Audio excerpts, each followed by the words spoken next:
आज जिस विषय की बात कर रहे हैं उसका संबंध मानव से भी है और प्रकृति से भी। मानव से कुछ ऐसे है कि लोग कहते हैं कि जो बीत गया उसे याद करके क्या फ़ायदा, या जो समय चला गया है उसे याद करने से तकलीफ़ ही होती है। और जहाँ प्रकृति की बात करें, वहीं प्रकृति हमें बार बार इसे दोहरा कर हमें ये बताती रहती है कि जब जब हमसे गलतियाँ होंगी तब तब प्रकृति उसके बदले में कुछ ना कुछ हमसे ज़रूर ले जाएगी। जी हाँ, हम बात कर रहे हैं इतिहास की।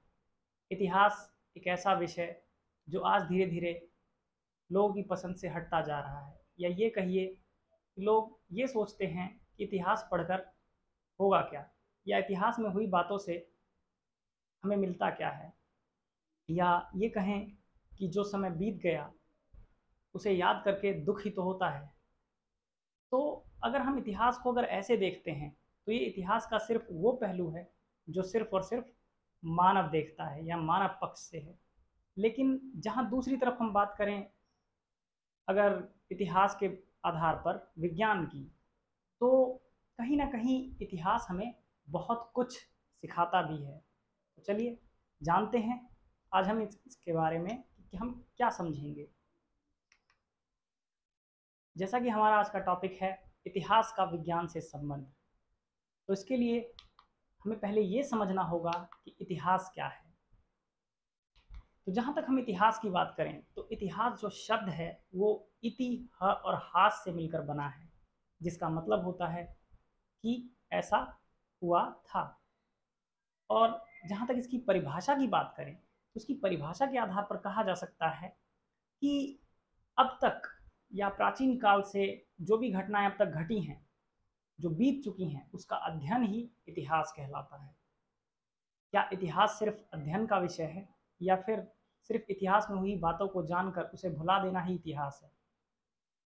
क्यों आखिर ये आजकल लोगों के चॉइस से हटता जा रहा है? इसके पीछे का रीज़न है इतिहास को सही ढंग से ना समझना। आज अगर हम जो भी चीज़ें आज हम वर्तमान में देखते हैं, जिन टेक्नोलॉजीज़ की बात करते हैं, उसका कहीं ना कहीं संबंध इतिहास से है। अगर इतिहास इसमें ऐसा ना हुआ होता तो शायद आज हम वहीं होते जहाँ से हम चले थे। इतिहास की हमें आवश्यकता क्यों है, या इतिहास का अध्ययन करना क्यों आवश्यक है? तो इसके लिए हम कुछ पॉइंट्स को देख सकते हैं। इतिहास हमें बीते हुए घटनाओं के आधार पर वर्तमान और भविष्य को निर्मित करने में सरलता देता है। या ये कहिए कि इतिहास में जो घटनाएं घटी हैं, अगर वो नहीं घटी होती तो इंसान उससे सीख ही नहीं पाता, और जब उससे उसे कुछ सीख नहीं मिलता तो हम हर बार जीरो से ही शुरू होते। इतिहास हमें हमारी अतीत में हुई गलतियों के आधार पर भविष्य में इन्हें दोबारा न दोहराने के लिए भी बताता है। आज इतिहास में हम ये जान जाते हैं, इतिहास हमें ये सिखा देता है कि जो गलतियाँ भविष्य में इतिहास में हुई हैं, उन गलतियों को हम किस तरह से दोबारा न होने दें, जिससे कि हमारा भविष्य और हमारा वर्तमान अच्छा निर्मित हो। आज हम जिस तकनीक, नीति, नियम या शासन की बात करते हैं, कहीं ना कहीं उसे सफल बनाने में इतिहास का बहुत बड़ा योगदान है। इसीलिए इतिहास सिर्फ एक अध्ययन या फिर एक छोटे से आकार में समझने का विषय नहीं है। इतिहास को एक ब्रॉड लेवल पर समझा जाना चाहिए, और इसका महत्व कभी समाप्त नहीं हो सकता, क्योंकि भविष्य का निर्माण इतिहास ही कर रहा है।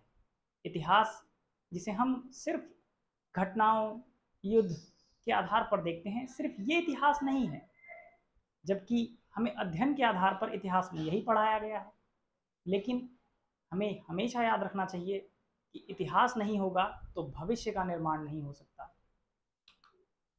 इतिहास को अगर हम समझें तो इतिहास को अध्ययन के आधार पर, जैसा कि हमने शुरू से अब तक पढ़ा है, उसके आधार पर इसे 3 भागों में बांटा गया। पहला है प्रागैतिहासिक काल, यानी कि प्री हिस्टोरिक पीरियड।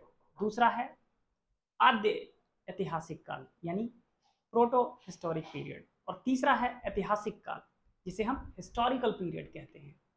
जहां हम प्री हिस्टोरिक की बात करें या प्रोटो की बात करें, तो इनका अस्तित्व तब से है जब हम कह सकते हैं आदि मानव थे, या उससे भी पहले। जब हम प्री हिस्टोरिक की बात करते हैं तो हमारा संबंध इतिहास के उस पहलू से है जिसके बारे में कोई लिखित यानी कोई भी एविडेंस नहीं है। लोगों ने एक दूसरे के मुंह से सुना और फिर उसे आगे फॉलो करते गए और धीरे धीरे यही चीज़ें आगे चल के परंपराओं में बदलती गई।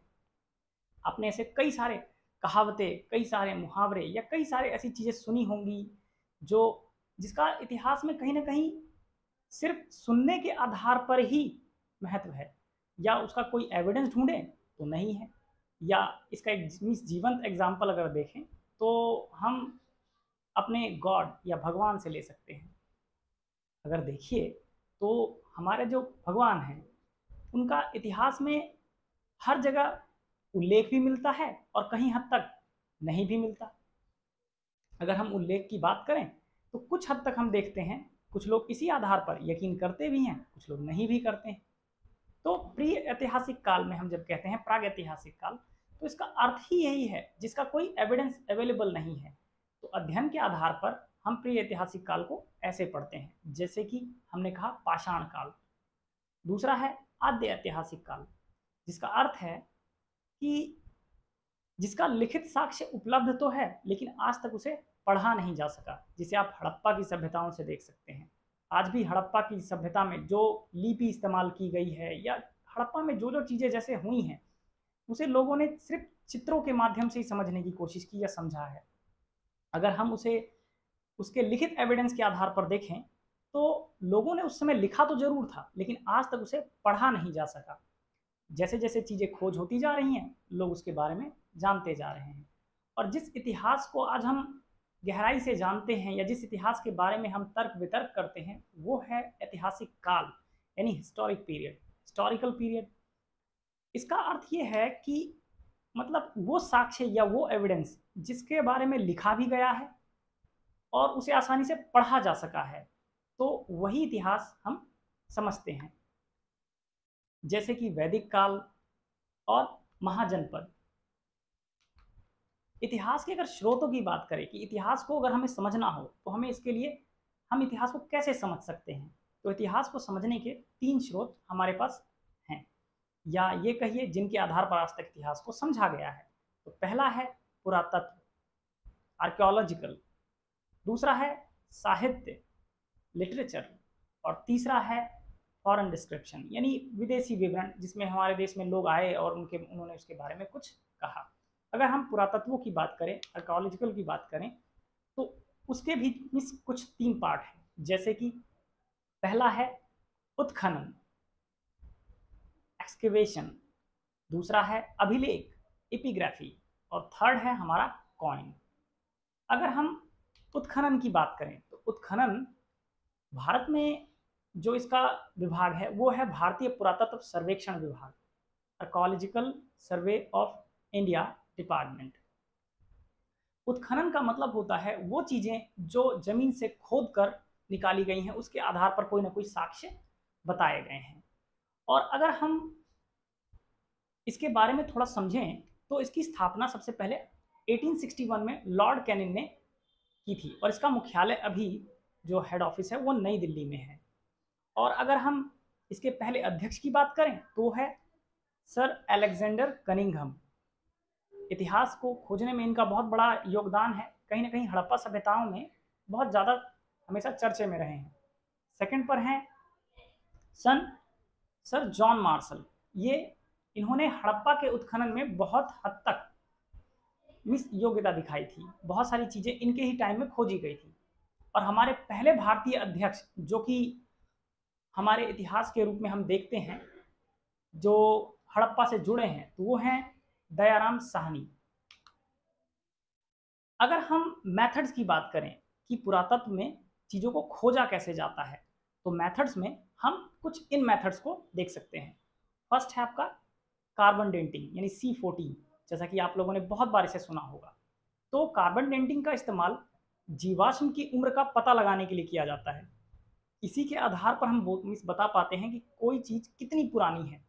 इसके कई सारे एग्जाम्पल्स आपको मिल जाएंगे, जैसे कि इसी के आधार पर पता चल पाया कि भाई कोई पत्थर कितना पुराना है। सेकंड है थर्मोल्यूमिनेसेंस मेथड। इसमें खुदाई से जो निकली मिट्टी है मिट्टी, उसके बर्तन, उसके लिए से चेक किया जाए, उसके आधार पर से चेक किया जाता है। थर्ड है रिंग डेंटिंग। रिंग डेंटिंग में पेड़ों की उम्र का पता लगाने के लिए इसका हम यूज़ करते हैं।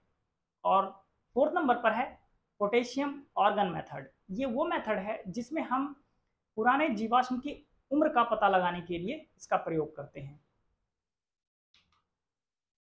अगर आप इसे डिटेल में जानना चाहते हैं तो मैं इसके लिए आगे इसके एक एक मेथड को किस तरह से प्रोसेस किया जाता है ये भी मैं आगे डिस्कस कर लेंगे अगली वीडियोज में। सेकंड है, जैसे कि अभी हमने पढ़ा उत्खनन एक्सकेवेशन, सेकंड पर है अभिलेख एपिग्राफी। एपिग्राफी क्या होता है? ऐसे लेख जो कहीं ना कहीं पत्थरों पर लिखे गए हैं या कहीं ना कहीं इसे किसी न किसी तरह से पत्थरों पर या किसी चीज़ों पर उकेर दिया गया है, उभरे हुए हैं। अभिलेख, इसको अध्ययन करने वाली शाखा को एपिग्राफी कहा जाता है। प्रारंभिक अभिलेख अशोक के काल में 4 भाषाओं में अवेलेबल थे, जैसे कि पाली, अरमेइक, यूनानी और खरोष्ठी। अशोक की ब्राह्मी लिपि 1837 में खोजी गई थी, जिसको कि जेम्स प्रिंसेप ने खोजा था। सबसे प्राचीन अगर अभिलेख की बात करें तो प्राकृत भाषा में ही लिखे गए हैं। पुरातत्वों में तीसरा पॉइंट जो है जिससे हम इतिहास को समझते हैं वो है सिक्के। सिक्कों के माध्यम से भी पता चलता है कि ये कितने टाइम पुराने हैं, और कहीं ना कहीं यही वो चीज़ें हैं जो इतिहास को साक्ष्य के रूप में, एविडेंस के रूप में सही सिद्ध करती हैं। जिसमें है सबसे पहले, अगर सिक्कों के अध्ययन की बात करें तो उसे न्यूमिस्मैटिक्स माना जाता है। अगर हम सिक्कों की बात करें तो भारत में 500 ईस्वी पूर्व के आसपास सबसे पहले सिक्के मिले थे। इसमें चांदी के सिक्के, इन्हें पंचमार्ग यानी आहत, यानी कि कहीं ना कहीं इन्हें हीट करके इनके ऊपर कोई निशान बनाए जाते थे। अगर हम मौर्य काल में बात करें तो मौर्य काल में चांदी के सिक्के जो हैं पर्ण कहलाते थे, और सबसे पहले जो सोने के सिक्के हैं उसे हिंद यूनानी शासकों ने सबसे पहले चलाया था। लिखने का चलन यानी सिक्कों के ऊपर लिखने का जो चलन है सबसे पहले यूनानी शासकों के द्वारा ही लाया गया है। सबसे पहले अगर हम इतिहास में पढ़ें तो कहते हैं कि स्वर्णिम काल यानी स्वर्णिम युग जो है गुप्त वंश को कहा जाता है। जी हाँ, ये बात सही है, लेकिन अगर हम सोने के सिक्कों की से कहा भी इसलिए जाता है कि उसमें सबसे ज़्यादा सोने के सिक्के यूज हुए थे, लेकिन सबसे पहले अगर हम सोने के सिक्कों की बात करें तो उसका इस्तेमाल यूनानी शासकों ने ही किया था। अगर शुद्ध सोने के सिक्कों की बात करें तो सबसे ज़्यादा इस्तेमाल प्राचीन भारत में कुषाण राजाओं ने किया था। गुप्त काल में सबसे ज़्यादा सोने के सिक्के जिन्हें दिनार कहते थे, ठीक है, चले थे, इसीलिए इस काल को हम स्वर्णिम काल भी कहते हैं। सबसे ज़्यादा यूज यही हुआ था। उस समय में शीशे के सिक्के भी और पोटीन, जिसमें तांबा, टिन और शीशा तीनों मिले होते थे, ऐसे सिक्के भी चलाए गए थे जो कि सातवाहन वंश के समय में चले थे। अगर हम पोटीन की बात करें तो वो मिश्र धातु, एक तरह से चांदी का मिश्र धातु है, मिश्र धातु का रूप है वो, जिसमें हम तांबा, टिन और शीशे का इस्तेमाल करते हैं। तो ये सभी वो साक्ष्य हैं जिसके आधार पर हम इतिहास को समझते हैं। आगे धीरे धीरे हम स्टडी करेंगे इन सभी वंशों के बारे में भी और इनके बारे में जानेंगे। इतिहास के स्रोत के रूप में दूसरा जो साक्ष्य है वो है हमारा साहित्य। साहित्य जिसके आधार पर आज हम ये देखते हैं कि किस तरह से इतिहास में जो बातें लिखी हैं उनका अगर जो सबूत है एविडेंस के रूप में कितने सही सिद्ध होते हैं। जिसके लिए दो तरह के हम साहित्यों का इस्तेमाल करते हैं। एक है धार्मिक साहित्य, जिसके आधार पर भारत में अगर हम धर्मों की बात करें तो भारत में कई धर्म हैं, कई धर्मों का लोग पालन करते हैं। उसी तरह से धार्मिक साहित्य के अंतर्गत कई किताबें ऐसी हैं जो इन धर्मों की पुष्टि करती हैं। तो धार्मिक साहित्य के अंतर्गत अगर हम पढ़ें तो कुछ इस तरह से हैं। सबसे पहला है ब्राह्मण साहित्य। ब्राह्मण साहित्यों के अंतर्गत हम देखें तो उनमें वेद, उपवेद, वेदांग, स्मृति ग्रंथ, पुराण और महाकाव्यों का जिक्र आता है। इससे हमें हमारे इतिहास को समझने में मदद मिलती है। इसी के आधार पर हम ये कह पाते हैं कि भारत में जो किस किस मतलब किन किन क्षेत्र पर क्या क्या चीज़ें जो हैं मतलब आज भी प्रचलित हैं, आज भी जो मान्यताएं हैं, या कहीं ना कहीं अगर हम अपने देश के इतिहास को धार्मिक तथ्य पर जोड़कर देखना चाहें तो उनका सबूत या उनका जो एविडेंस है वो इनसे मिलता है। अगर हम दूसरे पे बात करें तो वो है बौद्ध साहित्य, जिसमें हम पढ़ेंगे त्रिपिटक, निकाय, जातक, दीपवंश, महावंश और मिलिंद पन्हो। ये बौद्ध साहित्य में पाए जाने वाले हैं जो ग्रंथ हैं, उनके आधार पर इन्हें माना जाता है। इससे भी हमें हमारे इतिहास को समझने में बहुत मदद मिलती है। अगर जैन साहित्यों की बात करें तो जैन साहित्य में लगभग कई हैं, लेकिन उनमें से दो मुख्य हैं, भगवती सूत्र और आचरांग सूत्र। ये हमारे जैन साहित्य को बताते हैं। अगर गैर धार्मिक साहित्यों की बात करें तो उसमें इनका साक्ष्य, अगर हम धार्मिक साहित्यों की बात करें तो धार्मिक जो साहित्य हैं वो कहीं ना कहीं एक तरह से कहा जाए तो कहा जाता है ऋषि मुनियों द्वारा लिखा गया या बताया गया। लेकिन गैर धार्मिक जो साहित्य हैं उन्हें कहीं ना कहीं जो है हमारे याद में, या ये कहिए कि मतलब हम जैसे लोगों के द्वारा ही उसे बनाया गया।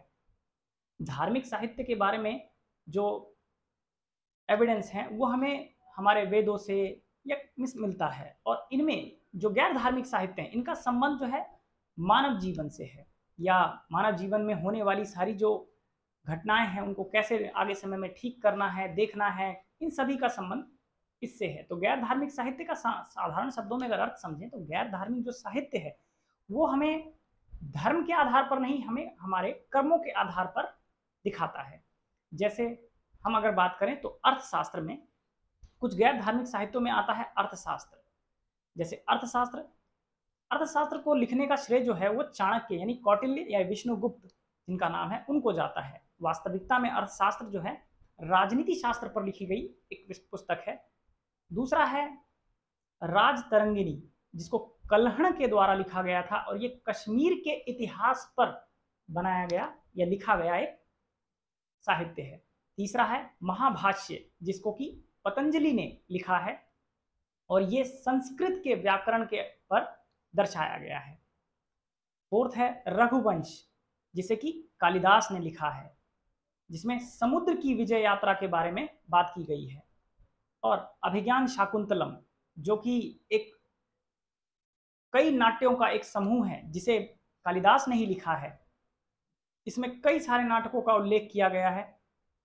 आपको अभिज्ञान शाकुंतलम के आधार पर ही पता चलेगा कि हमारे देश का नाम जो भारत है वो कहीं ना कहीं इसका जिक्र हमें अभिज्ञान शाकुंतलम में मिलता है।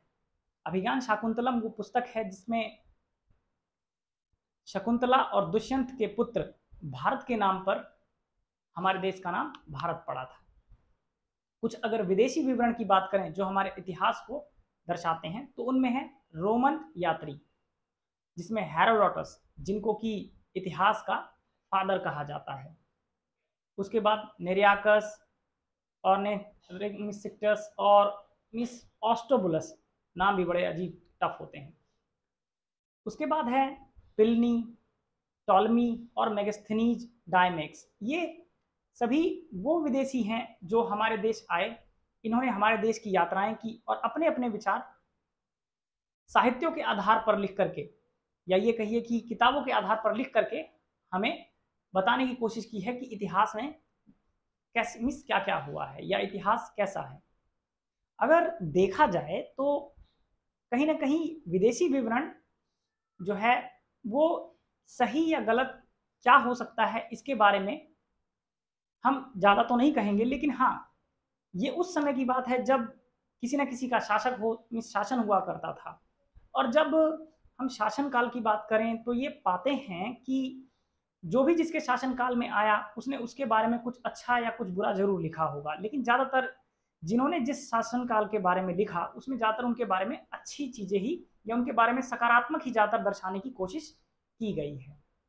अगर हम चीनी यात्रियों की बात करें जो चीन से आए थे तो वो हैं फहियान, भेनसांग और इत्सिंग। ये भी हैं जिन्होंने मतलब इतिहास में अपना योगदान दिया है।